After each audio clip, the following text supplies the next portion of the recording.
10 € offerts. Et votre premier pari remboursé en cash. Avec le lien en description et le code promo JDR10.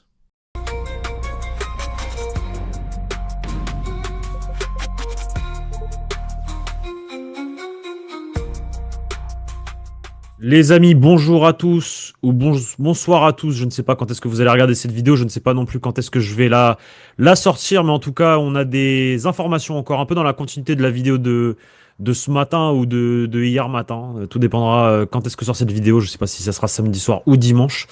Mais je suis encore avec Koda, avec Teddy pour vous rapporter nos derniers échos concernant notamment les transferts vers la sortie. Oui, on est début mars et le Real Madrid réfléchirait déjà à une potentielle stratégie de mercato pour le prochain été. Tu as eu des infos, Teddy, sur tout ça. On aura le temps d'y revenir. Mais avant tout, comment tu vas? Ça va et toi, frérot? La forme? Moi, tu sais, je suis grincheux en ce moment. Ça fait 3 semaines que je suis grincheux, hein. Ouais, je sais, je sais. Mais On y bon, a, on y a cru avec la victoire à Villarreal. Après, derrière, ouais, Osasuna, ça m'a bousillé, hein. J'étais confiant, Osasuna. J'étais grave confiant. on y a cru, ouais. Mais bon, au final, on avait quand même conscience de la qualité réelle de l'effectif. Donc, C'est vrai. c'était la Mais, hier. Mais quand tu vois le Barça en face, tu te dis, vas-y, peut-être qu'ils vont encore perdre des points, sinon on gagne au Osasuna, sinon on gagne derrière contre Retafe, si on gagne derrière contre... Et le pire, c'est que Désolé, hein, ces abrutis, ils gagnent hier contre le Celta, quoi. Enfin, c'est vraiment... Ouais, ouais, C'est non. c'est abusé. C'est abusé. Mais moi, comme j'ai dit sur la prévia avec Vico, moi, je suis là, si je suis à leur place, je me dis, allez, on fait un tap-in sur la Ligue des Champions. Hmm. Ligue des Champions, c'est des matchs coup près. On sait Ouais, que c'est cet vrai. effectif-là est capable de, sur un match coup près, on l'a vu contre l'Atlético, contre le Barça en Super Coupe, même le Barça en Liga, même contre City, on soit la défaite au Bernabéu, ils ont envie et ils vont tous dans le même sens, même si l'adversaire était plus fort. Et là, je pense que dans tous les cas, l'adversaire est plus fort et sera plus fort. Mais tu peux espérer un coup du sort, un fait de jeu, quelque chose comme ça. Bon, voilà, tu peux essayer de faire quelque chose. Mais moi, je dis, allez, conserve tes meilleures forces pour la Ligue des Champions. Et de ce que je sais un petit peu aussi en interne, ce que je commençais à dire en prévia, j'ai eu quelques informations complémentaires depuis. Le vestiaire ne croit plus en la Liga. Il y a certains joueurs et certains cadres qui ne croient plus en la Liga voilà, qui ont conscience que ça sera compliqué et que courir derrière le Barça, ça demande beaucoup trop d'énergie. Il y a beaucoup trop de blessés. Et que, bah oui, Osasuna et Retafe, t'étais devant avant, tu te retrouves encore derrière avec 4 points. Le Barça lâchera des points, oui, mais nous, on en lâchera aussi encore. Donc C'est sûr. voilà, on a un derby qui arrive dans 15 jours, un derby madrilène contre l'Atlético. On a d'autres matchs importants aussi, même si le Barça a un calendrier pas facile non plus de son côté. Nous, on n'a pas un calendrier facile pour autant, sachant qu'on est capable de perdre contre n'importe qui. C'est-à-dire qu'il n'y a C'est aucun ça le match, truc. il y a aucun match où on se dit, bon, là, on a un petit répit, on prend 3 points facilement, C'est et on ça. pourra souffler. Aucun. Aucun. D'ailleurs, le match contre Retafe, encore une fois, la semaine dernière, il t'a prouvé une nouvelle fois que, ah non, même un match tranquille au Bernabéu face à une équipe de milieu de tableau de Liga, t'es pas capable de te le rendre tranquille et de faire tourner ton effectif, de faire reposer tes cadres. Non. Jusqu'à la dernière seconde, t'es obligé de tout miser et d'aller chercher une victoire à l'arraché, quoi. Ou même un match nul. Donc Totalement d'accord. il n'y a aucun répit. Totalement d'accord. Et justement, ça, aucun répit. Le niveau de l'équipe, la direction, les gens qui Ouais. décident le voient forcément et commencent déjà à préparer l'avenir avec de potentielles sorties. Euh, je vais te laisser un peu dérouler toutes tes infos, mais moi j'ai envie de te lancer sur un premier cas là. Ça me vient en tête parce qu'en réalité, hier il n'a pas joué. Ça fait depuis le mois de janvier qu'il ne joue pas, qu'il est au placard. Pourquoi ne l'a-t-on pas vendu lors du dernier mercato? Encore une fois, est-ce que c'est de leur faute d'avoir freiné cette opération? Parce que je crois que c'était quand même aux alentours de 20-25 millions d'euros que tu pouvais encaisser pour un joueur qui ne joue pas, et surtout que là, il est en train de perdre en valeur. C'était pour partir du côté de Bournemouth. Je parle forcément de Fran Garcia. Est-ce que tu as eu des échos par rapport à Fran Garcia et pourquoi, d'après toi, le Real Madrid ne l'a pas vendu cet été, enfin cet hiver, pardon. Moi, j'arrive pas à comprendre. Alors qu'il était sur le point, il s'était il avait dit au revoir à ses coéquipiers dans le vestiaire. Voilà, tout était fait pour partir à Bournemouth et au dernier moment, le Real Madrid a dit non. J'arrive pas à comprendre. Bah, la raison est assez simple. Alors la première, c'est qu'il sera vendu cet été. Ça, c'est une certitude. Mais pourquoi ne pas l'avoir vendu avant? Ça, je comprends pas du coup. Parce que il y avait, pas de garantie assez suffisante par rapport à Carreras Ok, dans les gros matchs. ok. Même dans les matchs, il y avait une volonté aussi d'avoir un vrai suppléant parce que Ferland Mendy, bah, aujourd'hui, hier, il est là, il a fait un bon match. Et on sait qu'à 100%, on connaît les qualités de ce joueur, mais le problème, c'est qu'il est si rarement à 100% Ouais, c'est vrai. Ok. depuis maintenant plusieurs années. Donc, malheureusement, tu peux pas compter sur Ferland Mendy. Même si là, il t'enchaîne un run de 2 3 mois, bah, l'année prochaine, tu sais pas non plus. Donc, Ouais. c'est compliqué.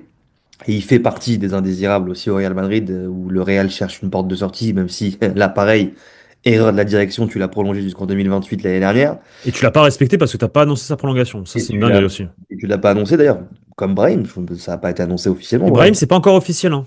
Oui, Moi, on mais m'explique que c'est enfin, pas totalement. Alors, est-ce qu'il l'a déjà signé ou pas? Je sais pas, mais. Ouais, ah ouais? oui, Ah oui. ouais? Ok, Brahim, il a prolongé, Brahim. Selon ok, le Shea, il a prolongé. ok, Après, ok, ok, ok. tout cas, il n'y a pas de communication pour l'instant de la part du club sur ce sujet-là.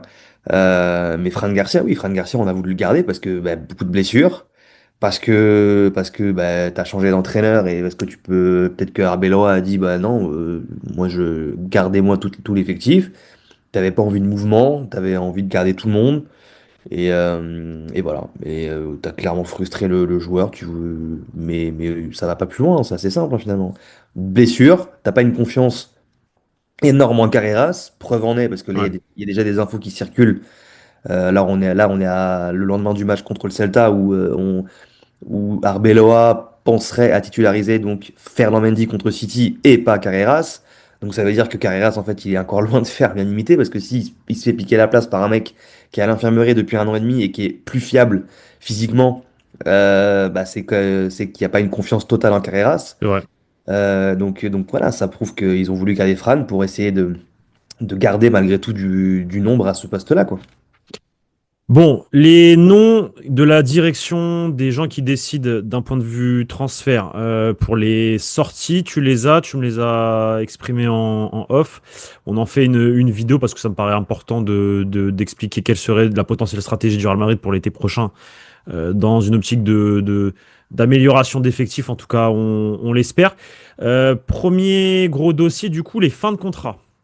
Alors les fins de contrat, on a bah, Dani Carvajal, qui est un gros sujet en interne parce que le club ne sait pas trop, lui-même ne sait pas trop, c'est-à-dire qu'on est un peu entre deux parties qui réfléchissent en fait. Carvajal, lui, estime que s'il joue pas et que s'il ne sert plus à rien, ça sert à rien qu'il reste. Le Real Madrid, pareil, estime la même chose, mais en même temps, ils ont ce discours de dire bah, c'est à toi de choisir parce qu'on respecte, etc., la carrière et tout. Ok, Donc si tu veux prolonger d'1 an, et que tu as pleinement conscience que tu n'auras plus le même rôle qu'avant, voilà, mais Carvajal ne serait pas très chaud à l'idée de rester pour rester. ok. Je crois qu'il sait très bien comment c'est terminé finalement pour Luka Modric, qui voulait aussi rester Ouais, lui c'est vrai. d'année en année, et finalement le club lui a dit, bon, bah, là, à un moment, il faudra que tu partes.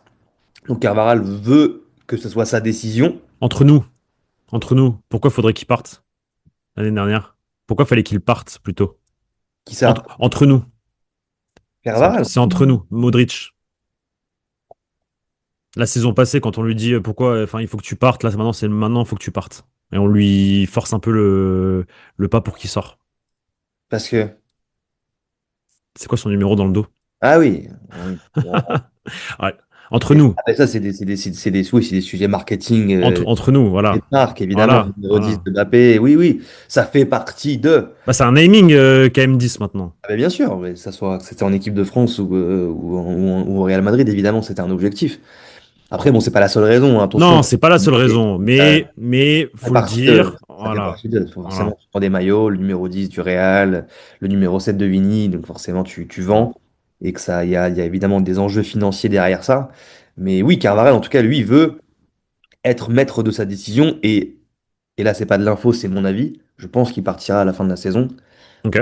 Je pense oui, je pense que là, en fait, c'est pour ça qu'il a réclamé aussi du temps de jeu ces derniers temps, parce que je pense qu'il a aussi à cœur d'être, peut-être pas titulaire, mais en tout cas être appelé avec l'Espagne pour le mondial. C'est son objectif, ça je peux te le dire parce que je le sais, on me l'a dit. Enfin, c'est Voilà. normal, après c'est pas non plus une Ouais, dinguerie, mais totalement, totalement. Donc voilà. c'est normal. Donc je pense qu'il a à cœur de quand même de retrouver du temps de jeu et de retrouver un certain rythme quand même pour être prêt pour le mondial avec l'Aurora, en tout cas faire partie de ce groupe-là. qui sera un vrai objectif en plus pour la sélection espagnole d'aller chercher cette deuxième étoile l'été prochain. Donc il y a cet enjeu-là, mais je pense que oui, il ne renouvellera pas son contrat Ok. l'année prochaine. Moi, j'ai le nom du nouveau club de Carvajal. En Arabie Saoudite? Non. La Qatar Stars League. Ah oui, oui, Al ouais, Gharafa. d'accord. Je t'avoue que j'ai aucune info de ce point de vue-là. C'est pas une info. Je sais qu'il va aller au Qatar. En tout cas, D'accord. il y a une grosse possibilité qu'il finisse au Qatar. C'est même quasiment sûr qu'il finisse au Qatar. Il va pas aller en Arabie Saoudite, il va pas aller aux États-Unis, il va aller au Qatar. Et pourquoi Al Gharafa d'après toi? Pourquoi il a pas des investissements là-bas? Non. Non, mais c'est par rapport à quelque chose qu'il a là-bas, effectivement. Ah oui, il a quoi là-bas? Il a son beauf, Ah, Joselu. ah oui, c'est vrai. Il a son beauf. Un club qui a également Sergio Rico. Un club qui a également. Tac, tac, tac, tac, tac, tac, tac. Bah, en réalité, pas grand monde, hein. Sergio Rico, Joselu. Et puis c'est tout. D'accord. Alvaro Diallo, je crois qu'il est à l'Athletic Club. Et c'est tout. Et là, de ce que je vois, il y a un monde où il finit là-bas ouais, pour être avec son beauf. Ou en Ouais, tout cas, ouais, ou alors le club qui est à côté. oui. En tout cas, mon avis, c'est qu'il prolongera pas. J'ai pas d'infos Oui, oui, non, moi non plus, j'ai pas théorie d'infos, de ce mais point de enfin, vue-là, mais non, enfin, je suis un menteur. Je sais que le Qatar force pour lui et ouais. aimerait accueillir Carvajal dans sa ligue. Il a déjà fait, je crois, des annonces publicitaires pour le Qatar, là, il y a pas longtemps, au mois de janvier. Enfin bref, Oui, il est très oui, lié oui. au Qatar. Il va finir au Qatar et je pense que ce sera Al Gharafa avec son beau Rosselló. Est-ce qu'on a d'autres noms? Fin de Alors, contrat. le dossier rapide, classé déjà depuis plusieurs mois au Real Madrid, c'est plus trop un secret, c'est David Alaba, qui ne prolongera pas son contrat et qui partira donc libre l'été prochain. Destination, je ne sais pas où il partira, si ce sera une fin de carrière, s'il partira en MLS, en Arabie Saoudite, au Qatar, je ne sais pas. Ça ne m'intéresse pas trop, mais en tout cas, le Real Madrid ne le renouvellera pas. Bonne nouvelle pour le coup. Oui, bonne nouvelle. Fin de contrat également Rudiger, qui est en fin de Ok. contrat également à l'été prochain. Discussion encore en cours, décision pas définitive côté Real Madrid. Alors pour l'instant, la tendance actuelle là, à ce jour, c'est qu'il ne prolongera pas Ok. son contrat. Le problème, c'est que ça va dépendre de ce qui va se passer en fin de saison sportivement. Le Real a des doutes sur Huysen, le Real a des doutes sur Asensio. En tout cas, Le Real a des doutes sur Asensio? en fait, de miser sur la Ok, charnière ok, ok, Asensio-Huysen ok, ok, dès la saison prochaine, ok. en les installant titulaires indiscutables les deux. En fait, ils hésitent, sachant qu'à la base, c'est sûr, il s'en va, sachant qu'il y a un gros, et on y viendra après, point d'interrogation sur la tête de Militao.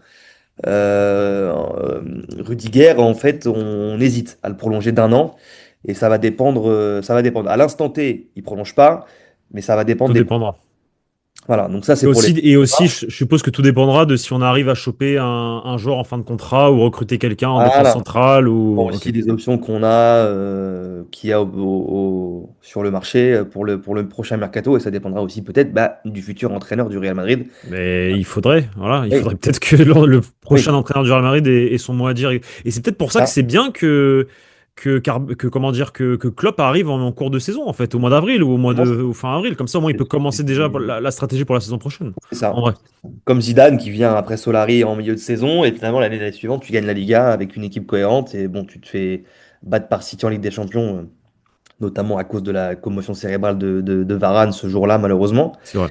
qui nous coûte 2 buts, malheureusement, sur ce match-là. Mais bon, en tout cas, Zidane avait eu le temps de bien construire l'équipe et de la rendre beaucoup plus cohérente dès l'année suivante, notamment en Liga où tu remportes ce titre à la fin de la saison face au Barça. C'est vrai. Les indésirables maintenant, ceux qui sont d'ores et déjà sur le marché et où le Real fera tout pour les vendre. Donc, on a Ferland Mendy, que j'ai cité tout à l'heure, qui fait partie aujourd'hui des indésirables parce que sportivement, il n'apporte plus aucune garantie et il Mais passe plus de temps à l'infirmerie que sur le terrain. et ça, c'est pareil, tu vas le vendre combien? C'est ça. Donc tu vas être obligé de le brader parce qu'il est sous contrat encore jusqu'en 2028, que tu l'as prolongé l'année dernière en interne, que tu n'as pas communiqué dessus. Parce que, en fait, je pense que Voilà, c'est mon avis, c'est pas de l'info, mais je pense que tu as un petit peu honte d'annoncer officiellement que tu as prolongé Mendy, alors que le gars est à l'infirmerie tous les mois, et que tu te dis, t'avais peur de te prendre une sauce encore plus grande qu'elle ne l'est actuellement, parce que finalement, bah, tout le monde sait qu'il a été prolongé, parce que Carlo Ancelotti a vendu la mèche en conférence de presse l'année Oui, c'est dernière, vrai, c'est vrai. et que c'était pas prévu du tout par le club, qu'ils vendent la mèche, et qu'il s'était fait un petit peu taper sur les doigts, notre ami Carlo Ancelotti. Mais voilà, tu l'as prolongé, donc bah, ils vont essayer de le brader.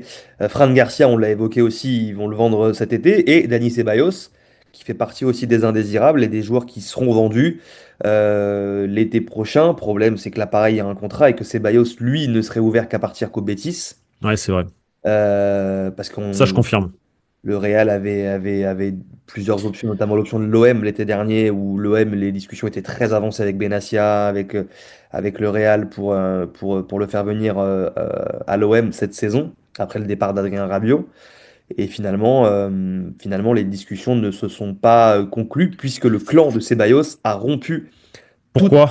discussion avec l'OM, puisqu'en fait, il voulait tout simplement se servir de l'OM pour faire bouger le Betis, sauf que le Ça, et Betis que, n'a absolument pas bougé. et que surtout qu'à la dernière minute, pour rompre ces négociations, effectivement, ils ont réclamé un peu plus en Ils ont termes de réclamé un peu prime, plus. etc. Voilà, en fait, c'est ce qui s'est passé, c'est ça. Dans Alors l'ordre, qu'ils avaient donné leur OK, leur accord, et derrière, au dernier moment, t'as l'entourage de Ceballos qui dit ah, finalement, pris la signature, je veux un peu plus. ce qui s'est passé, c'est qu'en fait, c'est ça, pour être complet sur ce dossier-là, c'est qu'en fait, ils voulaient se servir de l'OM pour faire bouger le Betis. Quand ils se sont rendus compte que le Betis ne bougeait pas, ils se sont dit, bon, ok pour l'OM, mais on réclame plus. C'est Voilà. ça. Et l'OM, derrière, ne s'est pas aligné, évidemment, et les discussions ont été rompues. Mais Ceballos, aujourd'hui, ne semblerait être ouvert à un départ que vers le Betis. Donc, et pareil, c'est pas forcément une volonté du Real d'aller renforcer un concurrent sérieux en Liga, même si bon, le Betis ne joue rarement les premiers rôles à la tête du championnat, mais néanmoins, encore une fois, tu renforces un adversaire direct, alors que l'OM, bon, à l'OM, tu les joues pas Non, tous les. en fait, tu renforces une équipe qui, effectivement, te pose des problèmes sur les matchs Voilà, aller-retour. voilà. Après, il pose aussi des problèmes au Barça. C'est l'une des rares équipes en Espagne qui pose des Oui, problèmes oui, au Barça, oui. Mais bon, on sait que le Real aime pas trop vendre des joueurs en Espagne. en Espagne, quoi. Donc C'est vrai. c'est C'est vrai. Ça, c'est vrai. c'est un peu compliqué. Donc voilà pour les indésirables, donc les joueurs qui sont d'ores et déjà sûrs d'être vendus, en tout cas que le club souhaite vendre dès l'été prochain. Et en plus que de ce qu'on m'a dit par rapport à l'éventuelle future venue de Jürgen Klopp au Real Madrid, ce ne seraient pas des joueurs que Jürgen Klopp retiendrait non plus. Ok. Donc ça ne changerait pas Donc, grand-chose. donc ça, c'est les indésirables. On a fait les fins de contrat et je crois qu'il y a une dernière partie. Alors il y a deux parties encore. Ok. Il y a les joueurs qui seront mis sur le marché, c'est-à-dire qui seront où on va écouter, Testé. on va attendre, on va voir ce qui se passe. Donc alors Rodrigo faisait partie de cette liste-là avant l'annonce de sa grave blessure. Donc forcément, bah, inutile de vous dire qu'il ne sera pas vendu, ni même mis sur le marché l'été prochain. Il restera au club. Quand il y a, ça, c'est pour le coup, c'est assez coutume hein, au Real Madrid quand il y a une grave blessure d'un joueur, quand même de le soutenir en interne et de lui dire bon voilà, on va pas te laisser tomber. C'était Bien le cas de sûr. Bien Carvajal sûr. l'année dernière après sa grave Bien sûr. blessure, où même son contrat avait été prolongé automatiquement. Enfin, il y avait eu des discussions qui allaient dans ce sens-là. Donc le Real ne l'a pas laissé tomber. De la même manière que là, ils n'ont pas laissé tomber Rodrigo, ce qui arrange, je ne te cache pas, le joueur. Bah, même dans son malheur, qui est le sien actuellement, parce qu'il est extrêmement triste de cette situation, parce qu'au-delà du fait de cette fin de saison, il y a une coupe du Monde aussi qui s'envole pour lui avec le Brésil, donc c'est très compliqué. Mais néanmoins, voilà, il savait très bien qu'il risquait de sauter cet été, et bah, là, le fait qu'il reste, malgré tout, ça le console un petit peu. Et les deux autres, ce sont nos deux tricolores, Tchouaméni et Camavinga, Et qui ça, je crois que c'est une nouveauté. C'est C'est nouveau. une nouveauté, notamment pour Tchouaméni, parce que Kamavinga, il y avait quelques petits échos qui nous parvenaient ces dernières semaines. On l'avait évoqué en off, La première ligue. notamment des œuvres de Première Ligue qui pouvaient montrer un intérêt sur Eduardo Camavinga. Le joueur aussi souvent blessé et souvent sur le banc ces dernières saisons ces derniers mois, pardon. Tchouaméni, lui, est titulaire sous Xabi Alonso et sous Arbeloa, c'est un cadre de l'équipe, malgré le niveau qu'il peut avoir, quoi qu'on en pense, ça fait partie des cadres aujourd'hui de l'effectif actuel du Real Madrid. Donc Tchouaméni, c'est un petit peu une nouveauté. Et ça, pour le coup, c'est, je pense, pour ces deux dossiers, ça dépendra énormément de l'arrivée de Jürgen Klopp ou non, de qui sera sur le banc du Real Madrid l'année prochaine. Et pour ces dossiers-là, alors autant pour Fran Garcia, Mendy, Ceballos, ça ne changera strictement rien. Autant pour Tchouaméni, Camavinga, je pense que ça va beaucoup dépendre de qui sera sur le banc du Real Madrid l'année prochaine. En fait, je pense surtout que ce sont des joueurs qui ont une valeur aussi sur le marché et que du coup, Oui, avec ces joueurs-là, tu peux récupérer une certaine somme d'argent pour derrière réinvestir. c'est ça, c'est Il est ça. là le truc. Et pour le coup, voilà, Jürgen Klopp, si on, pour ceux qui ont regardé la vidéo qu'on a consacrée sur l'entraîneur allemand, si Jürgen Klopp arrive et dit dans Tchouaméni ou Kamavinga ou les deux, ça reste, le Real Madrid devrait s'aligner avec le technicien allemand. Donc voilà, donc ça, dossier en attente, mais en tout cas, l'avenir n'est pas certain au Real Madrid pour Tchouaméni, Kamavinga la saison prochaine. Et Arda Güler, y a rien? Arda Güler, j'ai aucun retour là-dessus. Le club semble vouloir lui faire confiance et le garder dans ses rangs. Côté joueur, dernier retour que j'ai eu, il y avait des doutes. En tout cas, même si j'ai pas de club à citer, je crois que son entourage virevolte un petit peu à droite à gauche pour essayer de voir quel club éventuellement pourrait être intéressé par Arda Güler. La seule chose que je peux dire, c'est que le clan voudrait qu'il soit titulaire. Et aujourd'hui, quel autre club européen autre que le Real Madrid lui garantit autant de temps de jeu? Pas grand monde Ok, au milieu de terrain. Donc pour l'instant, on est plutôt sur une continuité au Real Madrid. Et pareil, on va attendre de savoir qui sera l'entraîneur l'année prochaine. ok, Et à côté Arda Güler, ok, côté club, j'ai plutôt de la continuité et on veut plutôt le préserver. ok. Euh, Dernier dossier chaud, du coup? les dossiers chauds, les dossiers les plus croustillants pour la fin, les joueurs qui ne vont pas être mis sur le marché, qui ne sont pas indésirables, mais On sait jamais. si un club tape à la porte du Real Madrid cet été avec un gros chèque, on va sérieusement y réfléchir côté Real Madrid. Et on a le premier, alors on va commencer par peut-être le moins évident, on va garder le meilleur pour la fin, Militao. Ok, Militao qui serait très convoité par l'Arabie Saoudite, toujours malgré sa blessure. Donc l'Arabie Saoudite est une option. Le club, comme je l'ai dit en début de vidéo, il y a un gros point d'interrogation au-dessus de sa tête parce que deux grosses blessures. forcément, Là, une forcément. rechute importante, un retour qui est plus ou moins prévu pour avril, mais on ne sait pas exactement. Il n'y a pas de calendrier précis vraiment pour Militao. On parle d'un retour pour un éventuel quart de finale de Ligue des Champions, mais rien de certain. Et encore une fois, à quel niveau? Euh, Compliqué de savoir. Donc forcément, s'il y a grosse offre pour Militao, le club, je pense, saisira l'occasion. Sachant que dans ce secteur de jeu, il y aura peut-être besoin de recruter après le départ d'Alaba, peut-être le départ de Rudiger. Donc forcément, il y aura besoin d'argent pour aller pallier derrière les départs. Donc le club ne serait pas contre du tout si une grosse offre arrive. Donc voilà, ça va dépendre. Forcément, si une grosse offre arrive, forcément c'est bénéf. Enfin, tu t'as aucune garantie concernant le niveau du joueur. Enfin, t'as aucune garantie. On a quand même des garanties parce que le niveau affiché en début de saison, Très après bon, ces deux ligaments croisés, franchement, respect Eder Militao, t'es un top joueur. très bon. Maintenant, c'est vrai qu'effectivement, est-ce qu'il n'est pas affaibli par ses blessures pour des potentielles rechutes musculaires ou autres, ou même pourquoi pas. Après, généralement, je crois que quand tu te fais les croisés une fois, généralement, tu rechutes pas du même croisé. Donc là, il s'est fait les deux. On On lui croise souhaite. les doigts, En tout cas, là, là, touche du c'est bois, quoi. c'est même des rechutes à un bon. En tout C'est cas, le c'est- club c'est- c'est prend du son muscle. En tout temps. cas, là c'est du muscle, là, Là, c'est du muscle. ce qui lui C'est est pas. arrivé. Ouais, voilà. Donc bon. À voir, pareil, tout va dépendre aussi certainement de l'entraîneur, tout va dépendre aussi de s'il revient au mois d'avril, à quel niveau. Je pense que si il y a élimination contre Manchester City en Ligue des Champions, il n'y a plus aucun enjeu sportif pour le Real Madrid cette saison, donc ça lui permettra de revenir doucement, d'être titulaire, de retrouver un rythme, d'avoir du temps de jeu, d'être prêt aussi pour la Coupe du Monde, parce que lui aussi sera un élément important pour le Brésil lors de la Coupe du Monde. Donc à voir. À voir aussi qu'on sait que les joueurs lors d'une Coupe du Monde, soit ça fait ça à la valeur marchande, soit ça fait ça. Donc on sait que sur un mois de compétition, sa valeur marchande peut grimper ou regrimper à vitesse grand V. Donc voilà. Donc Militao, voilà. Le premier nom que j'ai, c'est Militao. Le deuxième nom qui semble évident, qu'on connaît tous, c'est celui de Vinicius. Si on part du principe qu'il ne prolonge pas et que Voilà, cet très été, important, très important. voilà. Évidemment, s'il y a prolongation de contrat ou s'il y a accord Défini. entre le clan Vinicius et Real Madrid, même s'il y a 300 millions qui arrivent sur Vini ou 500 millions, il bougera pas. Il y a prolongation de contrat, le Real ne le vendra pas, il restera. Donc ça, c'est uniquement si, avant la date butoir du Real, donc qui est avant la Coupe du Monde, donc fin de saison, si Vini ne prolonge pas, le Real écoutera les offres et prendra une décision à ce moment-là. Mais ça, pareil, ce serait bien de savoir si le prochain coach veut Vini et Mbappé dans son effectif.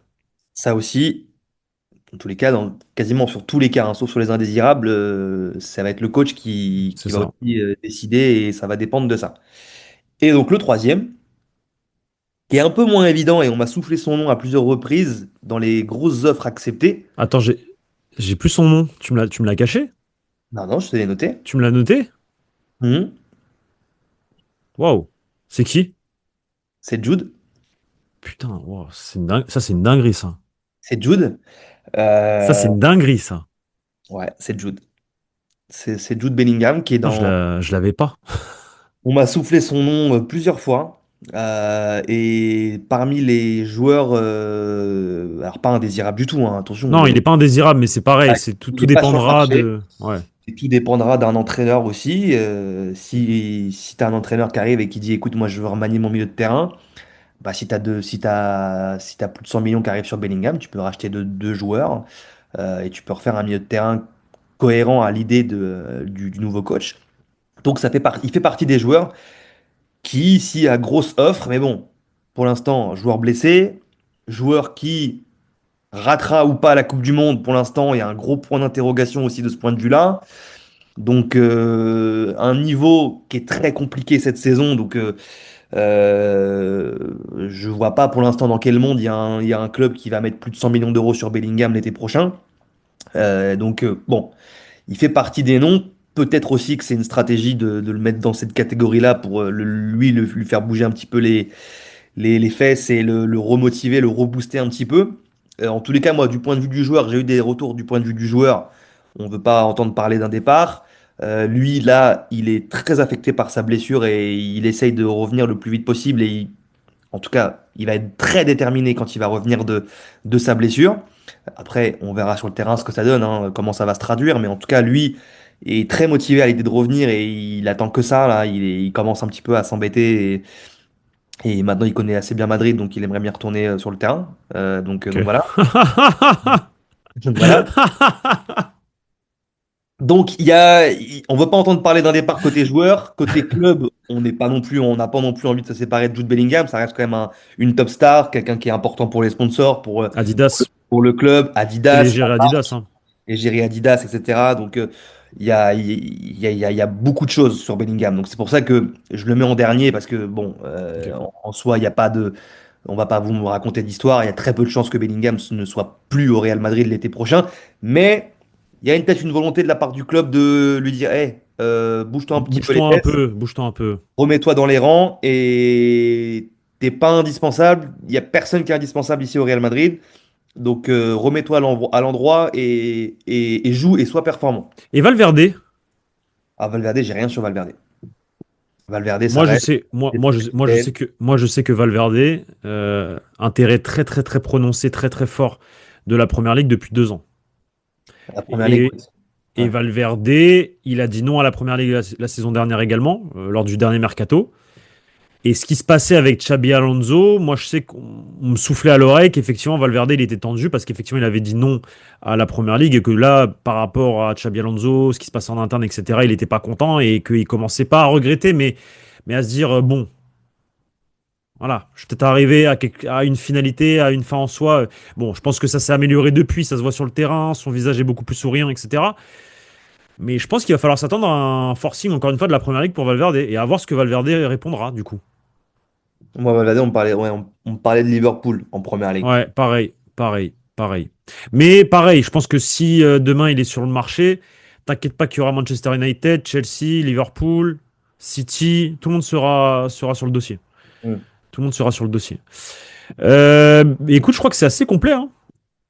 Je crois qu'on est bon, hein. On est bon sur les. J'avais déjà fait une vidéo avec Victor là, qui suit celle-ci il y a Ok. quelques sur les statuts des joueurs actuellement. Mhm. Là, c'est un petit peu évolué, notamment pour les grosses offres acceptées. Donc voilà, on vous tient au courant, les amis, hein. Exactement, on vous tiendra au courant dans les prochaines semaines parce en vérité, tout va s'accélérer là par rapport à un potentiel mercato parce qu'il faut commencer à réfléchir, même si au club, beaucoup de choses sont arrêtées, pour pas dire tout est arrêté, mais que c'est de plus en plus compliqué. Après, est-ce qu'il y a des personnes, comme je l'ai dit dans la vidéo précédente, qui vont prendre potentiellement un certain lead en interne aux côtés du président, c'est certain. Donc on verra ce qui se passera dans les prochaines semaines. On va continuer à essayer de vous en informer. Nous, on ira à la pêche aux infos comme d'habitude et on vous fera de belles petites vidéos sur le futur du Real Madrid. Teddy, merci à toi, frérot, comme Merci à vous, d'habitude. les gars. Les amis, j'espère que cette vidéo vous a plu. Commentez, hein, dites-nous ce que vous en pensez en commentaire. Les petits liens en description comme d'habitude, surtout du Oli si vous avez soif.